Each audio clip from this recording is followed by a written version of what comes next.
လို့တရက်ပင်ကတော့တရက်ဖူးဆိုတော့မချိမဆန်ဖြစ်ရင်တော့လေ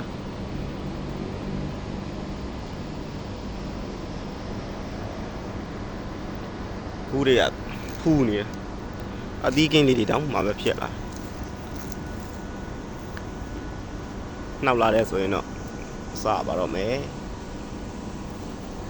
ပင်လေးကတိတိလေးနဲ့ဦးလေးရတော့ဒါလေးကတော့စုပုတ်ပင်ပါလေးရတော့ရွက်နုလဲသွားရမယ်ရင်နည်းနည်းလေးကြည်လိုက်ရွက်နုခူပြီးတော့အပြားကြီးချက်ကလေးနဲ့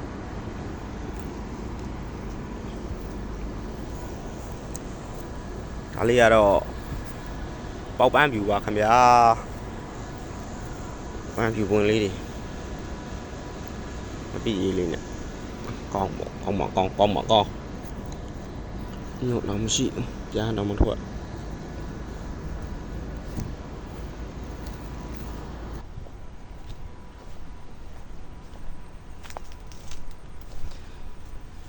ဒါကတော့ပိညက်သီးပါ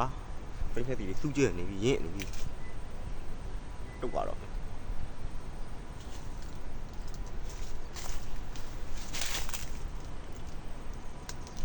ပိညက်သီးတုတ်ပါတော့ပဲကောင်းရွက်ဘက်မှာတပင်ရှိသေးတယ်ကောင်းရွက်ဘက်ကဟာတဲ့ခါတိတိလေးအဲ့ဒါပါပဲခင်ဗျာ